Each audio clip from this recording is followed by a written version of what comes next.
आणि त्यानंतर मध्यंतरानंतर एकनाथ शिंदे साहेबांवरच हा चित्रपट फिरतोय की हा चित्रपट आनंद दिघे साहेबांचा होता की एकनाथ शिंदेचा। कारण लोक गेले होते धर्मवीर 2 पाहायला, जो साहेबांच्या हिंदुत्वाची गोष्ट काय होती आणि त्यात राजसाहेबांचा देखील उल्लेख केला होता की एवढे चांगले वारसदार असताना त्यांना। नमस्कार मित्रांनो, मी कुणाल शिंदे मराठी बोलूच्या YouTube चॅनलमध्ये पुन्हा एकदा तुमचं स्वागत करतो। मित्रांनो, आज मी कुर्ता घालून आलोय, तोही भगवा, कारण मी धर्मवीर 2 चित्रपट पाहिलेला आहे आणि धर्मवीर चित्रपटामध्ये आपल्याला कळतंय की भगवा रंग आणि आनंद दिघे साहेब यांचं नातं काय होतं ते। आणि त्याचमुळे आज मी तुमच्या समोर भगवा रंग प्रदान करून धर्मवीर 2 या चित्रपटाचा रिव्ह्यू देणार आहे आणि तोही खराखुरा। याचं कारण असं आहे की प्रत्येक जण म्हणतात आनंद दिघे साहेबांवर चित्रपट कमी होता, पण माननीय मुख्यमंत्री एकनाथ शिंदे साहेब यांच्यावरच हा चित्रपट होता। ही टीका योग्य आहे का, आपण हे जाणून घेण्याचा प्रयत्न करणार आहोत। प्रत्येक लोकांचं म्हणणं असंच आहे की निवडणुका आता जवळ येतात, त्यामुळे एकनाथ शिंदे साहेबांना निवडणुकीत फायदा होईल यासाठी हा धर्मवीर 2 चित्रपट रिलीज करण्यात आला आहे।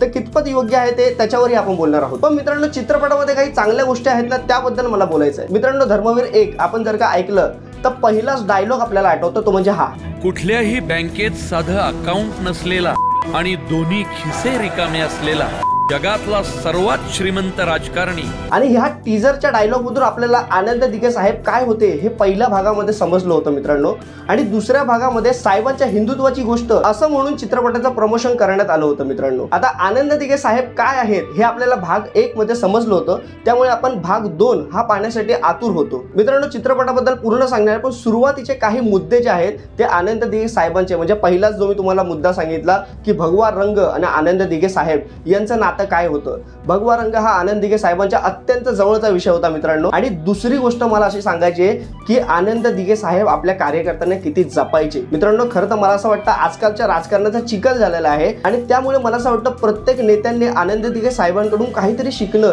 काहीतरी घेणं गरजेचं आहे। कारण आनंद दिघे साहेबांचं कार्यकर्त्यांवरचं प्रेम, मी असं का म्हणतोय, कारण चित्रपटामध्ये काँग्रेस आणि शिवसेना या दोन्ही कार्यकर्त्यांची जेव्हा वादावादी होते, भांडणं होते, मारामारी होते थिएटरमध्ये, तेव्हा आनंद दिघे साहेब भडकतात आणि बोलतात, अरे तो पण कार्यकर्ता आहे तुमच्यासारखा, त्यामुळे त्यांच्यावर हात उचलू नका।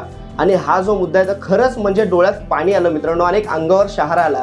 दुसरी एक गोष्ट, जेव्हा आनंद दिघे साहेबांना अटक होते त्यानंतर जेलमध्ये असताना आनंद दिघे साहेबांचा एक सामान्य कार्यकर्ता कमलेश हा जेव्हा उपोषणासाठी बसलेला असतो आणि त्याला सलाईन लावायची वेळ येते आणि तेव्हा आनंद दिघे साहेब एक पत्र लिहितात आणि त्याच्यापर्यंत पोहोचवतात आणि साहेबांचा अक्षर पाहून तो खुश होतो मित्रांनो। म्हणजेच की आनंद दिघे साहेबांचं प्रेम किती होतं कार्यकर्त्यांवर हे मला असं वाटतं हे दिसतंय चित्रपटामध्ये। आणि ते एक लीडर म्हणून प्रत्येक राजकीय नेत्याने हे आत्मसात केलं पाहिजे आपल्या कार्यकर्त्यासाठी। आणि मित्रांनो, आनंद दिघे साहेब हे व्यक्ती आपल्याला माहितच आहे की समाजाच्या कल्याणासाठी त्यांनी स्वतः लग्न देखील केलं नव्हतं आणि आनंद दिघे साहेब आपल्या शिवसेना या संघटनेलाच आपला एक संसार मानायचे मित्रांनो। आणि तिसरी महत्त्वाची गोष्ट म्हणजे आनंद दिघे साहेबांची अशी होती ती प्रत्येकाने आत्मसात केली पाहिजे की आपला शत्रू कसाही असला तरी तो मित्रासारखा जपला पाहिजे। म्हणजेच काँग्रेसमध्येही त्यांचे चांगले मित्र होते, पण आपल्या कार्यकर्त्यावर जीवाफाळ प्रेम करायचे। मला असं वाटतं ह्या पिढीच्या नेत्यांनी देखील त्यांच्याकडून हे शिकणं गरजेचं आहे आणि आपल्या कार्यकर्त्यांना आपलं म्हणून सांभाळणं गरजेचं आहे मित्रांनो। तर हे काही मुद्दे होते मला चित्रपटामध्ये आनंद दिघे साहेबांचे आवडले। आणि दुसरी महत्त्वाची गोष्ट म्हणजे जी टीका होते की हा चित्रपट आनंद दिघे साहेबांचा होता की एकनाथ शिंदेचा, कारण धर्मवीर 1 पाहून आपण चित्रपट पाहायला जातो धर्मवीर 2, सुरुवातीलाच आपण आनंद दिघे साहेबांचा इंटरव्हल पर्यंत पूर्ण प्रवास पाहतो आणि त्याच्यानंतर एकनाथ शिंदे साहेबांचं मग पूर्ण चित्रपट फिरतोय असं दिसतंय। मित्रांनो, हा चित्रपट जो आहे साधारण लॉकडाऊनच्या काळातला होता, म्हणजे जेव्हा करोना वगैरे होता त्या काळचा हा चित्रपट होता मित्रांनो। आणि तेव्हा सत्ता हातात असताना देखील फक्त मुख्यमंत्री पद, पण आमदारांना काही करता येत नव्हतं आणि प्रत्येक त्यांच्या मनाविरुद्ध निर्णय होत होते। अशा प्रकारे प्रत्येक ती जी हालचाल होती, मग एकनाथ शिंदे साहेबांना का शिवसेना सोडावी लागली आणि ते तर दाखवलं नाही, ते आय थिंक भाग 3 मध्ये दाखवणार आहेत, पण जो त्रास जो होता तो त्यांना सत्तेत असूनही सहन करावा लागत होता प्रत्येक शिवसेनेच्या आमदाराला, तो कुठेतरी दाखवलेला आहे मित्रांनो। आणि कथेची सुरुवातच म्हणजे असं होते की एकनाथ शिंदे साहेब त्या काळामध्ये सर्व आमदारांना आनंद दिघे साहेबांच्या गोष्टी सांगतात एक आणि त्यामुळे एकनाथ शिंदे साहेब कुठेतरी मध्यभागी वाटतायत आणि त्यानंतर मध्यंतरानंतर एकनाथ शिंदे साहेबांवरच हा चित्रपट फिरतोय। पण मित्रांनो, प्रत्येकाला असं वाटतं आणि मला देखील असं वाटतंय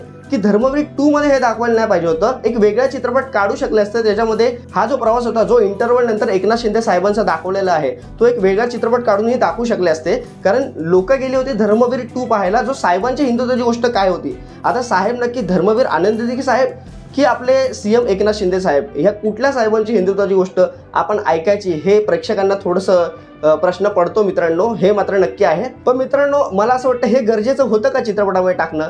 तर एका बाजूने आपण बोलू शकतो की हो आणि एका बाजूने नाही. हो का? तर एक सीएम आहे आणि एका सीएमवर जर का आपण चित्रपट करतोय तर एक बोलतात ना की एक तो वेगळा पार्ट होतो.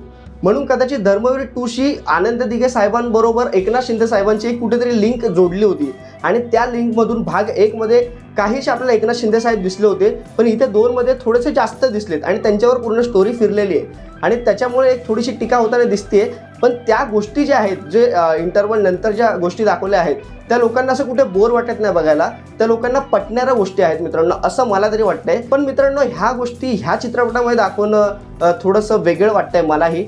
आणि धर्मवीर आनंद दिघे साहेब यांच्यावर आता 3रा भाग येणार आहे आणि या 3ऱ्या भागामध्ये काय असणार आहे तर आपल्याला थोडासा एक बोलतात ना क्लू कळलेला आहे शेवटी, की शिवसेना सोडल्यानंतर म्हणजे शिवसेना सोडून कसं मग गुवाहाटीला गेले आणि कसं काय गोष्टी, मग त्या सगळ्या गोष्टी आय थिंक मला असं वाटतं हे भाग 3 मध्ये आपल्याला पाहायला मिळणार आहे मित्रांनो. मी मित्रांनो असं का म्हणतोय, कारण आजपर्यंत शिवसेनेतून प्रत्येक मोठे नेते बाहेर पडलेले आहेत, आमदार आता बाहेर पडले एकाच वेळा 40.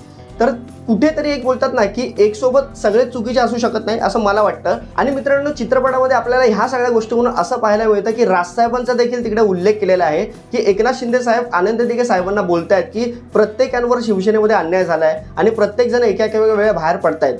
आणि त्यात राजसाहेबांचा देखील उल्लेख केला होता की एवढे चांगले वारसदार असताना त्यांना का नाही शिवसेना हातात मिळाली, हा म्हणजे त्यांचा उद्देश होता. तर त्याच्यामध्ये आमचं काय होणार असं त्यांचं एक मत होतं एकनाथ शिंदे साहेबांचं.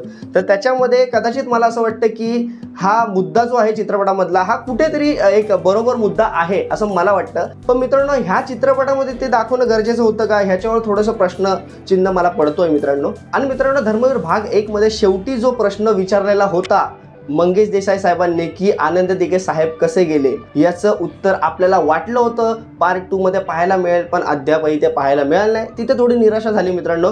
पण असं वाटतंय की आता कदाचित 3 मध्ये पाहायला मिळेल का 3 मध्ये आपल्याला फक्त गुवाहाटीला कसे गेले आणि मग शिवसेना कशी फुटली आणि मग एकनाथ शिंदेने काय केलं हेच पाहायला मिळणार आहे. आणि मला असं वाटतं 3रा पार्ट जर का आला धर्मवीरचा तर मला असं वाटतं लोक जाणार नाही पाहायला.